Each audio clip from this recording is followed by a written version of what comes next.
నమస్తే INB news కి స్వాగతం. ముందుగా బులెటిన్ లో హెడ్లైన్స్.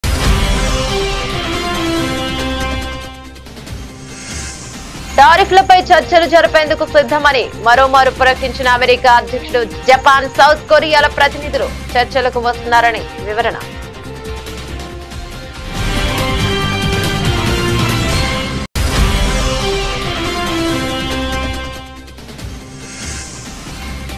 వరుసగా రెండోసారి వడ్డీ రేట్లు సవరించిన ఆర్బీఐ. హోమ్, వెహికల్స్, పర్సనల్ రుణాలపై తగ్గనున్న వడ్డీ రేట్లు.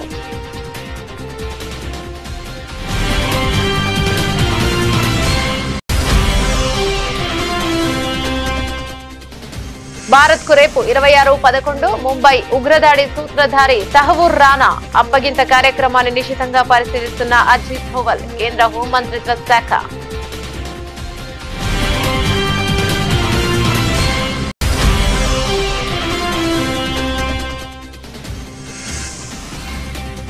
ప్రపంచానికి మరో మహమ్మారి ముప్పు పొంచి ఉంది. అది ఎప్పుడైనా రావచ్చు అన్న ప్రపంచ ఆరోగ్య సంస్థ డైరెక్టర్ జనరల్.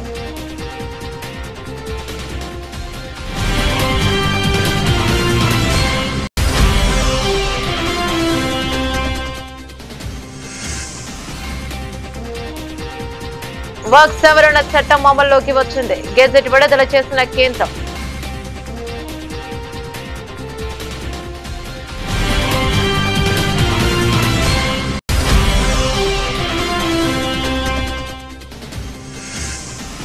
అహ్మదాబాద్ సబర్మతి ఆశ్రమం సందర్శించిన తెలంగాణ సీఎం. జాతిపిత మహాత్మా గాంధీకి నివాళులర్పించి ఆశ్రమ విశిష్టతలను అడిగి తెలుసుకున్న రేవంత్ రెడ్డి.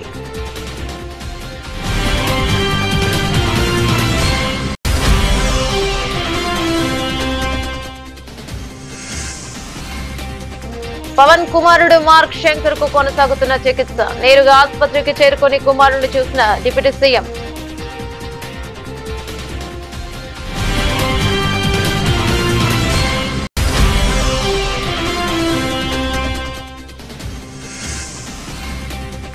పులివెందుల టీడీపీలో బయటపడ్డ విభేదాలు. మంత్రి సవిత సమక్షంలో బాహాబాహీకి దిగిన బీటెక్ రవి, రామ్ గోపాల్ రెడ్డి వర్గాలు.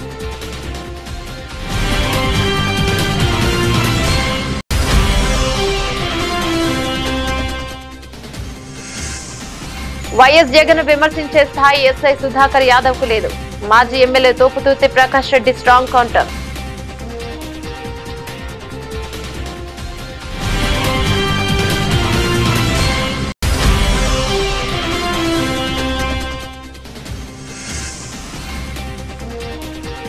Trump tariff war. భారీ నష్టాల్లో మొదలైన భారత స్టాక్ మార్కెట్లో.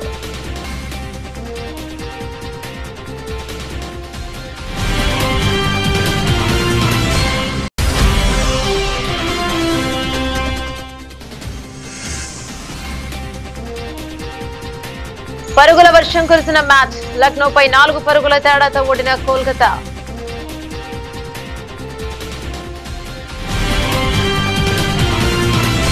అమెరికా నుంచి భారీ ఎత్తున సుంకాలు వసూలు చేస్తున్నాయని ఆరోపిస్తూ ఆ దేశ అధ్యక్షుడు డొనాల్డ్ ట్రంప్ పలు దేశాలపై ప్రతీకార సుంకాలు విధించిన విషయం విదితమే. తమ దేశం విధించే సుంకాలకు అనుగుణంగానే ఆయా దేశాలపై తాను టారిఫ్లు వసూలు చేస్తున్నట్లు ట్రంప్ చెప్పారు. తాజాగా ఈ టారిఫ్లకు సంబంధించిన కీలక వివరాలను ట్రంప్ వెల్లడించారు. మంగళవారం వైట్ హౌస్ లో కేబినెట్ సభ్యులు మీడియా ప్రతినిధులతో మాట్లాడుతూ తాజా టారిఫ్లతో అమెరికాకు కనివినేరుగని రీతిలో డబ్బు వచ్చి పడుతోందన్నారు. రోజుకు $2 బిలియన్ అమెరికా ఖజానాలో జమవుతున్నాయని తెలిపారు. అమెరికాకు దిగుమతయ్యే అన్ని వస్తువులపై వసూలు చేస్తున్న కనీస టారిఫ్ సొమ్ము కూడా ఇందులో ఉందన్నారు.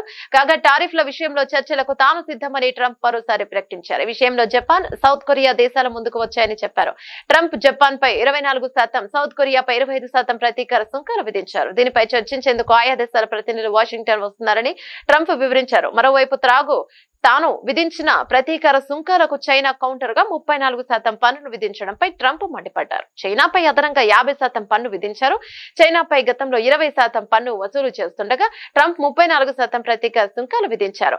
తాజాగా 50% అదనపు సుంకాలతో చైనాపై అమెరికా విధించిన పన్ను మొత్తం 104%కి చేరింది. ఈ పన్నులు బుధవారం నుంచి అమల్లోకి వచ్చినట్టు ట్రంప్ పేర్కొన్నారు.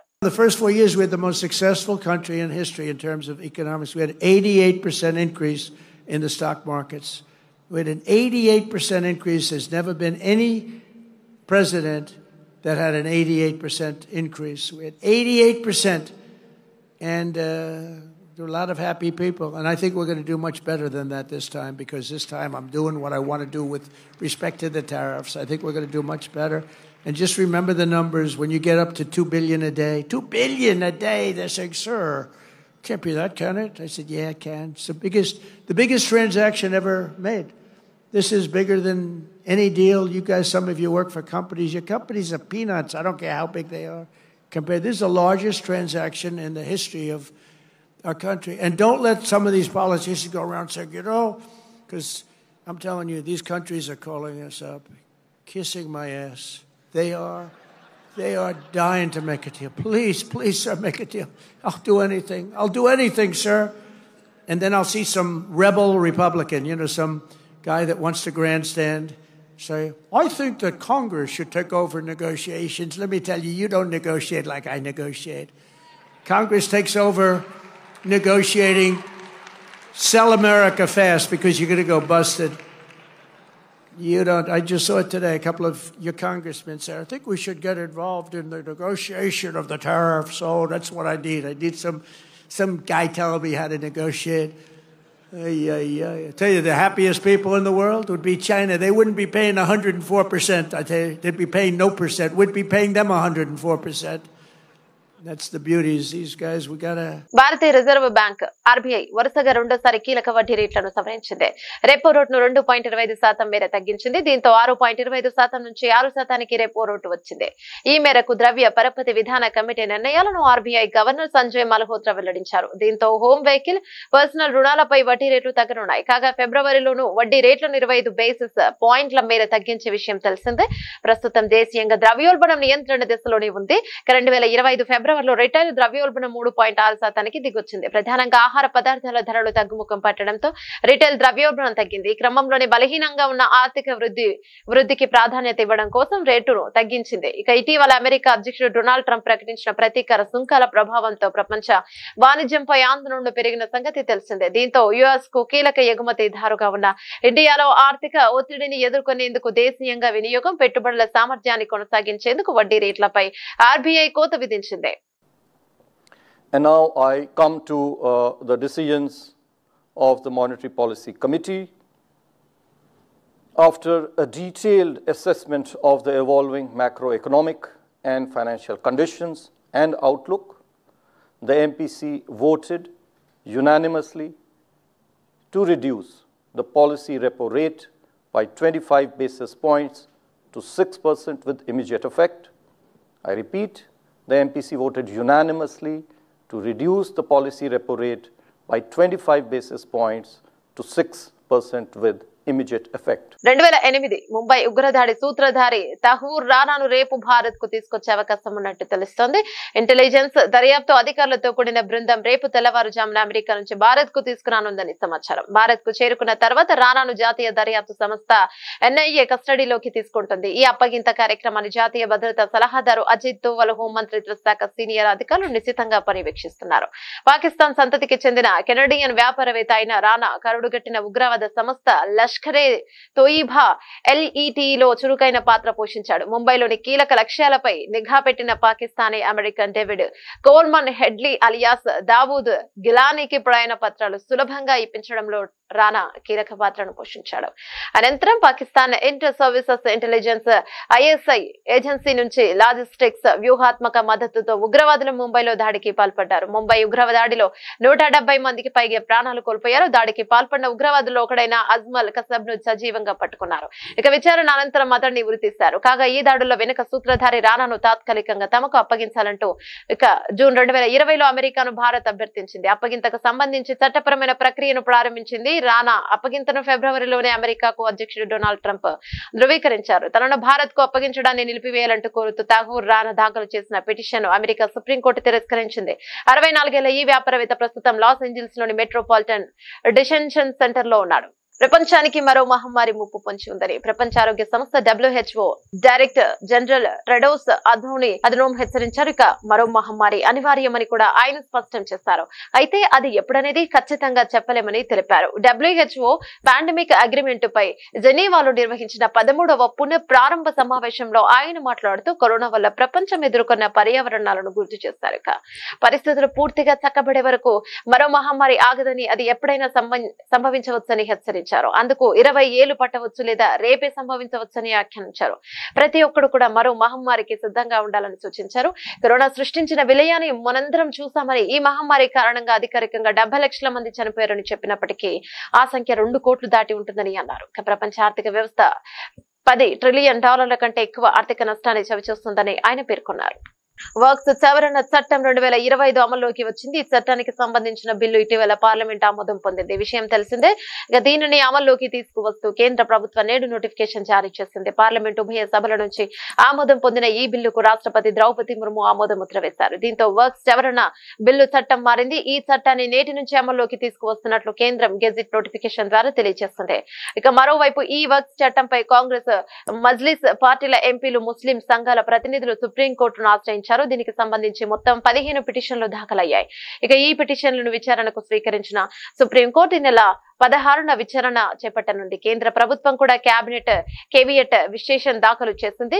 తమ అభిప్రాయాలను తెలుసుకోకుండా ఎలాంటి ఆదేశాలు జారీ చేయవద్దని సుప్రీంకోర్టును కోరింది. ముఖ్యమంత్రి రేవంత్ రెడ్డి గారు అహ్మదాబాద్ సబర్మతి ఆశ్రమం సందర్శించి జాతిపిత మహాత్మా గాంధీ గారికి నివాళులర్పించారు. సబర్మతి ఆశ్రమంలో సాగిన మహాత్మా గాంధీ జీవన విధానం, ఆశ్రమ విశిష్టతలను ముఖ్యమంత్రి అడిగి తెలుసుకున్నారు. ఆశ్రమంలో గాంధీ వాడిన చెరఖాను తిప్పి దాన్ని పరిశీలించారు. అనంతరం ఆశ్రమంలో నిర్వహించిన ప్రార్థనలో పాల్గొన్నారు.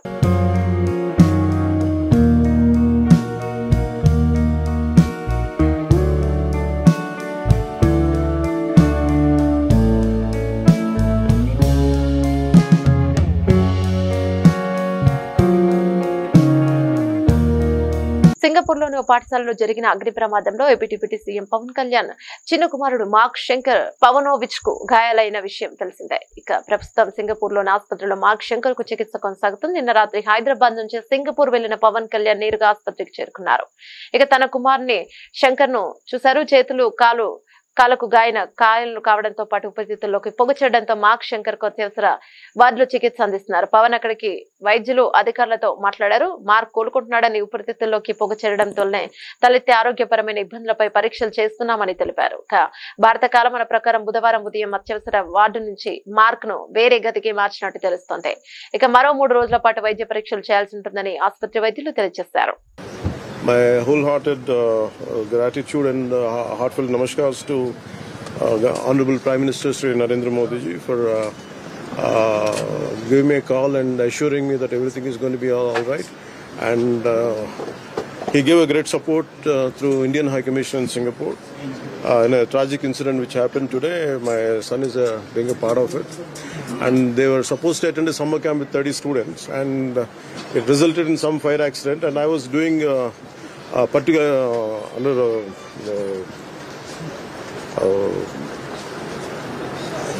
because and particularly vulnerable tribal groups related, some road foundation is there, which is called Adavitalli Bata. I've been visiting there. So today morning I got a call from my wife around 8ish or 8:30. This kind of incident happened. Suddenly I got a call from the school, and they asked me in a panic call. I said they asked me to come to the school. Some fire accident happened. But when I heard it, actually I thought it was a very simple, some kind of very simple incident. But then later I realized the magnitude of that. And even when a kid had to lost life in this, and a lot of children are in a hospital right now, and my son is going through right now, and I think under general anesthesia and going through bronchoscopy. And Honorable Prime Minister Sri Narendra Modi ji has I got a call from PMO and saying that he heard about the incident, and he said whatever has to be done from our side, it will be done. And Honorable PMO has initiated dialogue with Indian High Commissioner over there, and whatever additional whatever support could be done through them, at least try to conveyed them to extend it. I'm very extremely grateful and KCR the సాగు భాష అయితే రేవంత్ రెడ్డి చావు భాష అని మాజీ మంత్రి Siddipet MLA Harish Rao పేర్కొన్నారు. పట్టాంచె నియోజకవర్గ ఇన్ఛార్జి ఆదర్శ్ రెడ్డి పాదయాత్ర అనంతరం సిద్ధి వినాయక దేవాలయంలో నిర్వహించిన ప్రత్యేక పూజా కార్యక్రమానికి మాజీ మంత్రి హరీష్ రావు హాజరయ్యారు. ఈ సందర్భంగా హరీష్ రావు మాట్లాడుతూ ఈ రోజు రాష్ట్రం అంతా కూడా కేసీఆర్ వైపు చూస్తుంది. ఏడాది పాలనలో ప్రజలకు పాలేవో నీలేవో అర్థమైపోయింది. రేవంత్ రెడ్డిని మాటలు తప్ప చేతులు లేవన్నది ప్రజలకు అర్థమైంది. రేవంత్ రెడ్డి కాంగ్రెస్ పార్టీ ఎన్నికలు ఇచ్చిన ఒక్క హామీ కూడా నెరవేర్చలేదు అని అన్నారు. ఇక మేము వస్తే ఫార్మాసిటీ భూములని రైతులకు వాపసిస్తామన్నారు. ఇప్పుడేమో 16,000 ఎకరాలు ఫార్మాసిటీ కోసం స్వీకరిస్తామని ప్రకటించారని హరీష్ రావు గుర్తు చేశారు. కేసీఆర్ ది సాగు భాష అయితే రేవంత్ రెడ్డిది చావు భాష. కేసీఆర్ ఎప్పుడు మాట్లాడినా మిషన్ కాకతీయ కింద చెరువులు బాగు చేయమన్నాడు, వాగుల మీద చెక్ డ్యాములు కట్టమన్నాడు, ప్రాజెక్టులు కట్టమన్నాడు, రైతులకు నీళ్లు ఇవ్వమన్నాడు, రైతులకు నీటి తీరువా రద్దు చేసిన భాష కేసీఆర్ది. రేవంత్ రెడ్డి మాట్లాడితే ఏమవుతాడు? ఏది పేగులు వీక్తా మెడలేసుకుంటా, నేను తొండలు సొర్రగొడతా, తొక్కుతా, సంపుతా, సీరుతా, బట్టలు కూడా వీక్తా, గిద్దప్ప సాగు భాష తప్ప ఒక్క మంచి భాష మాట్లాడిండా ముఖ్యమంత్రి? కేసీఆర్ది సాగు భాష, రేవంత్ రెడ్డిది చావు భాష. ఇంతకు మించి నువ్వు చేసింది ఏమున్నది రేవంత్ రెడ్డి అని అడుగుతా ఉన్నా. ఇవాళ ఈయన పని ఢిల్లీలో కూడా అయిపోయింది. మొన్న బీసీల ధర్నా అని ఢిల్లీకి పోయిండు, ధర్నా పెట్టిండు. ధర్నాకు రేవంత్ రెడ్డి ఏం చెప్పిండు? నేను రాహుల్ గాంధీని తోలుకొత్తా, ప్రధానమంత్రిని ఒప్పిస్తా, పార్లమెంట్లో బిల్లు పాస్ చేపిస్తా అని మాట్లాడిండు. కానీ ఢిల్లీ దాకా పోయినాక అర్థమైంది ఏంది? ఈయన పిలిస్తే రాహుల్ గాంధీ రాలే. ఈయన ధర్నా పెడితే ఈయన పార్టీ నాయకుడు రాహుల్ గాంధీ ఢిల్లీలో ఉండి ధర్నాకు రాలే, అపాయింట్మెంట్ కూడా ఇయ్యలే. ఈయనకు లాస్ట్కి ఈయన వాపస్ వచ్చిండు. ఈయన వచ్చినాక తెల్లారి మాత్రం మిగతా పిసిసి అధ్యక్షుడు, ఉప ముఖ్యమంత్రిని అందరినీ పిలిచి సోనియా గాంధీ ఫోటోలు దిగింది, రాహుల్ గాంధీ ఫోటోలు దిగింది. రేవంత్ రెడ్డికి మాత్రం తలుపులు బంద్ పెడుతున్నారు. ఈయనని కలుస్తలేదు, వాళ్ళని పిలిచి ఫోటోలు దిగింది తప్ప ఈయన పిలిస్తే ధర్నాకు రాలే, ఈయన కలుస్తారంటే తలుపులు తెరవలే. ఇది ఇలా రేవంత్ రెడ్డి పరిస్థితి అయిపోయింది. వైసీపీ అధినేత జగన్ ఇలాఖా పులివెందులలో టీడీపీలో వర్గ విభేదాలు బయటపడ్డాయి. Pulivendula party incharge BTech Ravi, TDP MLC Ram Gopal Reddy మధ్య చాలా కాలంగా ఆధిపత్య పోరు నడుస్తోంది. క్రమంలో ఈ రోజు పులివెందుల్లో జరిగిన టీడీపీ విస్తృత స్థాయి సమావేశంలో ఇరు వర్గాలకు చెందిన వారు బాహాబాహీకి దిగారు. సమావేశం జిల్లా ఇన్ఛార్జి మంత్రి సవిత ఆధ్వర్యంలో జరిగింది. ఆమె సమక్షంలోనే ఇరు వర్గాలు గొడవకు దిగాయి. వేదికపై రామ్ గోపాల్ రెడ్డి ఉండకూడదని, వేదిక దిగిపోవాలని బీటెక్ రవి వర్గీయులు నినాదాలు చేశారు. దీంతో రామ్ గోపాల్ రెడ్డి వర్గీయులు కూడా పోటీగా నినాదాలు చేశారు. ఈ క్రమంలో పోలీసులు జోక్యం చేసుకుని ఇరు వర్గాలకు సర్ది చెప్పారు. అనంతరం విస్తృత స్థాయి సమావేశం సజావుగా కొనసాగింది. రామగిరి ఎస్ఐ సుధాకర్ యాదవ్ వ్యవహార శైలి మొదటి నుంచి వివాదాస్పదంగానే ఉందని, ఆయన కారణంగానే వైఎస్ఆర్సీపీ కార్యకర్త బీసీ నేత కురుబ లింగమయ్య హత్యకు గురయ్యారని మాజీ ఎమ్మెల్యే తోపుదుర్తి ప్రకాష్ రెడ్డి మండిపడ్డారు. ఎస్ఐ సుధాకరే కారణం, ఆయనే సరిగ్గా విధులు నిర్వహించి ఉంటే కురుబ లింగమయ్య హత్య జరిగి ఉండేదని ప్రశ్నించారు. మాజీ సీఎం వైఎస్ జగన్ ఉద్దేశించి ఎస్ఐ సుధాకర్ చేసిన కామెంట్లకు ప్రకాష్ రెడ్డి బుధవారం స్ట్రాంగ్ కౌంటర్ ఇచ్చారు. 27 రాత్రి పాపిరెడ్డిపల్లి గ్రామంలో జయచంద్రారెడ్డి ఇంటిపైన దాడి చేయలేదా? ఇదే నిందితులు, హత్య కేసు నిందితులు, ఈ నేరస్తులు దాడి చేయలేదా? 28వ తేదీ దాడి చేయలేదా? మరి ఎక్కడ పోయినాయి నీ ధర్మపన్నాలు, నీ ధర్మ సందేశాలు ఎక్కడ పోయినాయి? ఏ మూలం దాక్కున్నాయి నీ ధర్మ సందేశాలు? నీ నిజాయితీ గురించి మాట్లాడేటువంటి మాటలు ఎక్కడ నక్కినాయి? 27వ తేదీ ఇదే పాపిరెడ్డిపల్లిలో దాడి జరిగితే పోలీసులను పంపించావా? పోనీ నువ్వు వెళ్ళావు కదా, నువ్వే కదా ఎస్హెచ్ఓ, వెళ్ళావా? దాడి నిరోధించావా? ఆ దాడిని అడ్డుకున్నటువంటి కురుబ లింగమయ్య కుమారులు వారికి టార్గెట్ కాలేదా? అడ్డుకోవాల్సింది మీరు కాదా, పోలీసులు కాదా? మీరు చేయలేని పనిని తాము చేయాలనేసి ఆ దౌర్జన్యానికి ఎదురుపైన లింగమయ్య కుమారుల పైన కక్ష పెంచుకున్నది వాస్తవం కాదా? ఈ హత్య కేసుల ముద్దాయిలు పరిటాల సునీత తమ్ముడు, ఆమె తమ్ముళ్ళ కొడుకులు ఆ కురువ లింగమయ్య పైన కానీ వారి కుమారుల పైన కక్ష పెంచుకున్నది అందుకు కదా? మరి 27 దాడి జరిగి 28 దాడి జరిగి జయచంద్రారెడ్డి ఇంటి పైన నీ వైఫల్యం వల్ల 30వ తేదీ హత్య జరగలేదు అదే గ్రామంలో, లింగమయ్య హత్య జరగలే. మరి 28వ తేదీ పోలేపల్లి ఎంపీటీసీ కొడుకును ఇదే ముద్దాయిలు పిలిచి బెదిరించడం వాస్తవం కదా? నువ్వు పోయి కొండయ్య గంతిమరి ఎంపీటీసీని బెదిరించడం వాస్తవం కదా? ఇంత దిగజారాలనా సుధాకర్? ఎవరిని నమ్ముకొని నువ్వు చేస్తున్నావు ఇది? పరిటాల సునీత నీకు టికెట్ ఇప్పించేటువంటి సామర్థ్యం ఉందనుకుంటున్నావా? ఆమె పైన ఆమె అధిష్టానానికి నమ్మకం ఉందనుకుంటా ఉన్నావా? అవసరం తీరేంత వరకు చంద్రబాబు తర్వాత ఏ ప్రభుత్వం వచ్చినా ఆ ప్రభుత్వంతో చట్టపట్టాలు వేసుకొని పనులు చేసుకునే విధానం కాదు ఆమెది. ఆమె భర్త చంద్రబాబు నాయుడు గారిని తిట్టిన విషయం మీకు తెలిసినా, తిట్టే తిట్లు మీకు తెలిసినా, ఆమె భర్త కానీ ఆమె కుమారుడు కానీ మొన్న టికెట్ ఇవ్వలేదని బతికినప్పుడు ఆమె భర్త కానీ చంద్రబాబు నాయుడిని తొన్నినా కొడుకు అని తిట్టినారు. చంద్రబాబు నాయుడిని తొన్నినా కొడుకు అని తిట్టినారు పరిటాల కుటుంబం. ఎప్పుడు కూడా 4 గోడల మధ్య చంద్రబాబు నాయుడిని తిడుతుంది. వీళ్ళ ఉద్దేశం ఏంటంటే చంద్రబాబు నాయుడు వల్ల ఈ రాష్ట్రంలో తెలుగుదేశం పార్టీకి ఇమేజ్ లేదంట, పరిటాల రవి వల్ల ఈ రాష్ట్రంలో తెలుగుదేశం పార్టీకి ఇమేజ్ ఉందంట. ఇది వీళ్ళ అభిప్రాయం. మరి దీనికి అంతటికీ కారణం ఎవరు చెప్పను సుధాకర్. ఏ విధంగా అయితే ఈ కేసు నీరుగార్చే ప్రయత్నం చేశావు, నువ్వు నమోదు చేసిన ఎఫ్ఐఆర్, నువ్వు కంప్లైంట్ ఏ విధంగా తీసుకున్నావు? మీరు పోలీసులు 20 మంది ఆ సంఘటనలో, ఆ హత్య సంఘటనలో పాల్గొంటే మీరు పోలీసులు వెళ్ళి అప్పటికప్పుడు ఒక కంప్లైంట్ కాగితం రాసుకొని చదువు రాని లోకజ్ఞానం లేని లింగమయ్య అన్న భార్య దగ్గరికి వెళ్ళి ఆమెతో ఏలిమూత్ర వేయించుకున్నారే. ఎలా వేయించుకున్నారు? కనీసం స్టేషన్ నుంచి ఒక ఇంక్ ప్యాడ్ తీసుకొని పోయినారా? అంత టైం కూడా మీరు ఇవ్వదలుచుకోలేదు. ఆమె కళ్ళకున్న కాటుకను చేతికి పూసుకొని, ఇంట్లో కాటుక డబ్బీని తీసుకొచ్చి చేతికి పూసుకొని, ఆ కాటుక డబ్బీతో కాదా, ఆ కాటుకతో కాదా మీరు ఏలిముద్ర వేయించింది? అంటే నిజాల్ని మరుగున పరచడానికి మీరు ఎంత తాపత్రయపడ్డారో అర్థం అవ్వట్లేదా సుధాకర్? ప్రధానమంత్రి ముద్రా యోజన 10వ వార్షికోత్సవం సందర్భంగా రుణాలు తీసుకున్న మహిళలతో ప్రధాని నరేంద్ర మోదీ ఢిల్లీలోని తన నివాసంలో భేటీ అయ్యారు. ఈ సందర్భంగా ఓ ఆసక్తికర ఘటన జరిగింది. ఆంధ్రప్రదేశ్ కు చెందిన ఓ మహిళ మోదీతో మాట్లాడుతూ తనకు హిందీ రాదని చెప్పారు. దీంతో పర్వాలేదు, మీరు తెలుగులోనే మాట్లాడండి అంటూ మోదీ ప్రోత్సహించారు. అనంతరం ఆమె తన నేపథ్యాన్ని వివరిస్తూ 2019లో Canara bank regional centre for training లో జనపరా నార జూట్ బ్యాగుల తయారీపై 13 రోజుల పాటు శిక్షణ తీసుకున్నారు. ఆ తర్వాత కెనరా బ్యాంక్ వాళ్ళే 2 లక్షల ముద్రా రుణం ఇచ్చారు. 2019 నవంబర్లో వ్యాపారం మొదలు పెట్టాను. క్రమం తప్పకుండా వాయిదాలు చెల్లించడంతో 2022లో బ్యాంక్ అధికారులు 9.5 లక్షల రుణం ఇచ్చారు. ప్రస్తుతం నా దగ్గర 15 మంది గృహిణులు పనిచేస్తున్నారు. వారంతా గ్రామీణ స్వయం ఉపాధి కేంద్రంలో శిక్షణ పొందిన వారే. ఒకప్పుడు అక్కడే శిక్షణ పొందిన నేను ఇప్పుడు నాలాంటి మహిళలకు బోధిస్తున్నాను. ఈ అవకాశం ఇచ్చినందుకు ఎంతో రుణపడి ఉంటానని ఆ మహిళ పేర్కొన్నారు. ఏపీ మహిళ ఎదుగుదలను ప్రధాని నరేంద్ర మోదీ అభినందించారు. నాకు హిందీ రాదు సార్, తెలుగులో చెప్తాను. అవునా సార్. సార్ నేను నాకు 2009లో మ్యారేజ్ అయింది సార్. హౌస్ వైఫ్గా ఉన్నాను 2019 వరకు. మన Canara bank RSETI central government training ఇన్స్టిట్యూట్లోనే నేను ట్రైనింగ్ తీసుకున్నాను. జూట్ బ్యాగ్స్కి 13 డేస్ ప్రోగ్రామ్. బ్యాంక్లో చెప్పి నాకు 2 lakhs loan, Mudra loan sanction చేయించారు సార్. అప్పుడు నేను 2019 నవంబర్లో నా బిజినెస్ స్టార్ట్ చేశాను. కెనరా బ్యాంక్ వాళ్ళు నన్ను నమ్మి నాకు లోన్ ఇచ్చారు సార్ 2 lakhs. ఏమీ షూరిటీ లేదు, ఎవరు నాకు సపోర్ట్ చేయలేదు. Without surety 2 lakhs loan sanction అయింది. తర్వాత 2022లో మళ్ళీ కెనరా బ్యాంకు నా రీపేమెంట్ చూసి 9.5 lakh లోన్ నాకు శాంక్షన్ చేశారు సార్. ఇప్పుడు నా దగ్గర 15 members వర్క్ చేస్తున్నారు. 2 लाख से शुरू किया, 9.5 लाख तक पहुंच गए. Yes sir. How many people are working with you? 15 members sir. 15. All are housewives, all are RCT trainees. Rural self-employment training institute में training jute. I am also jute faculty also.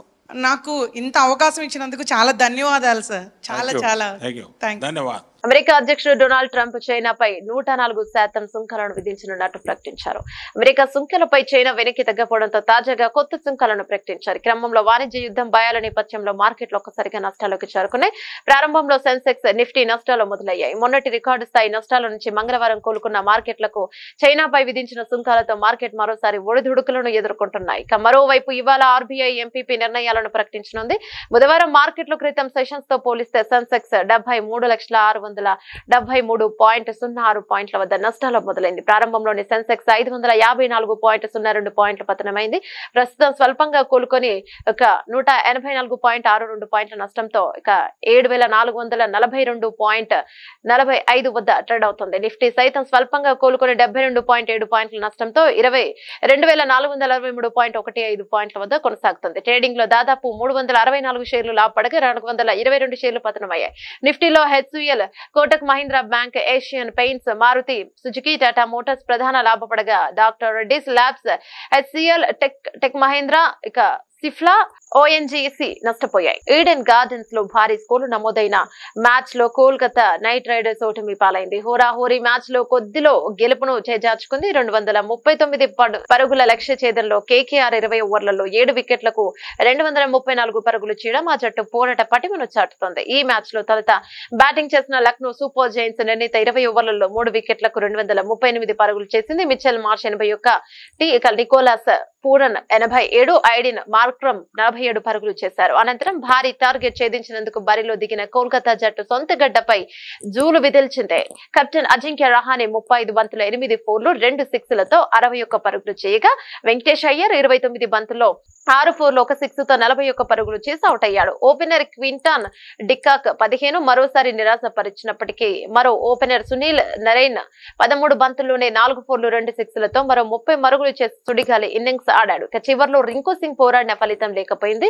Rinku Singh 15 బంతుల్లో 6 ఫోర్లు 2 సిక్స్లతో 38 పరుగులు చేసి నాట్అవుట్ గా నిలిచాడు. ఇక ఆఖరి ఓవర్లో కేకేఆర్ విజయానికి 24 పరుగులు అవసరం కాక కోల్కతా జట్టును 19 పరుగులకే చేసి ఓటమి పాలైంది. రవి బిష్ణోయ్ విసిరిన ఆ ఓవర్లో రింకు సింగ్ 2 ఫోర్లు 1 సిక్స్ కొట్టగా హర్షిత్ రాణా 1 4 కొట్టాడు. ఇక విజయానికి దగ్గరగా వచ్చి ఓడిపోవడంతో కోల్కతా శిబిరంలో తీవ్ర నిరాశ నెలకొంది. లక్నో సూపర్ జైంట్స్ బౌలర్లలో ఆకాశ్ దీప్ 2, సాదుల్ ఠాగూర్ 2, అవేష్ ఖాన్ 1, ఇక దిగ్వేష్ రాఠీ 1, రవి బిష్ణోయ్ 1 వికెట్ తీశారు. బులెటిన్ ముగించే ముందు హెడ్లైన్స్ మరోసారి.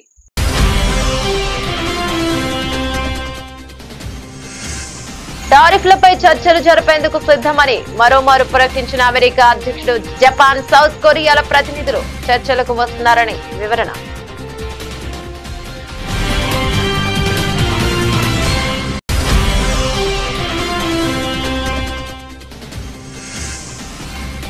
వరుసగా రెండోసారి వడ్డీ రేట్లు సవరించిన ఆర్బీఐ.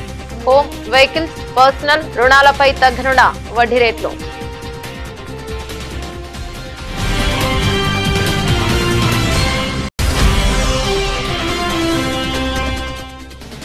భారత్ కు రేపు 26/11 ముంబై ఉగ్రదాడి సూత్రధారి తహవూర్ రాణా అప్పగింత కార్యక్రమాన్ని నిశితంగా పరిశీలిస్తున్న అజిత్ దోవల్. కేంద్ర హోంమంత్రిత్వ శాఖ.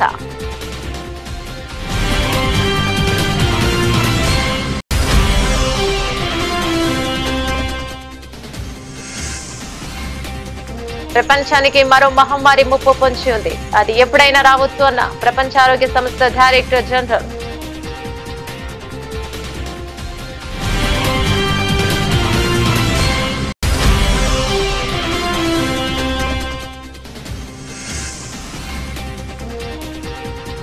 వర్క్ సవరణ చట్టం అమల్లోకి వచ్చింది. గెజెట్ విడుదల చేసిన కేంద్రం.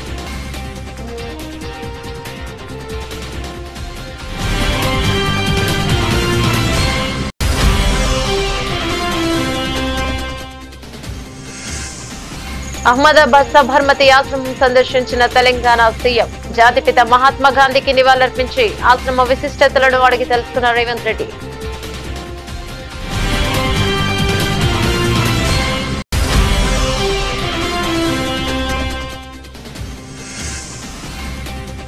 పవన్ కుమారుడు మార్క్ శంకర్ కు కొనసాగుతున్న చికిత్స. నేరుగా ఆసుపత్రికి చేరుకుని కుమారుడిని చూసిన డిప్యూటీ సీఎం.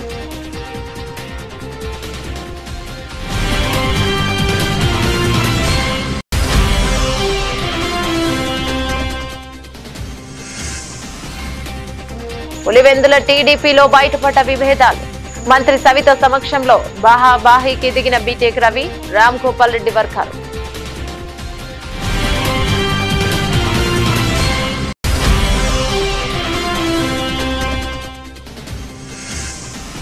వైఎస్ జగన్ విమర్శించే స్థాయి ఎస్ఐ సుధాకర్ యాదవ్ కు లేదు. మాజీ MLA Thopudurthi Prakash Reddy strong counter.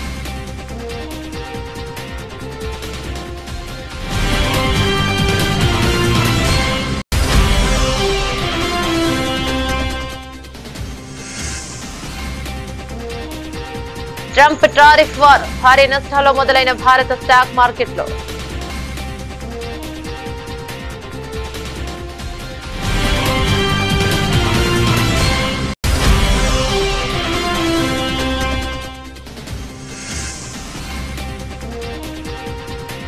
పరుగుల వర్షం కురిసిన మ్యాచ్. లక్నోపై 4 పరుగుల తేడాతో ఓడిన కోల్కతా.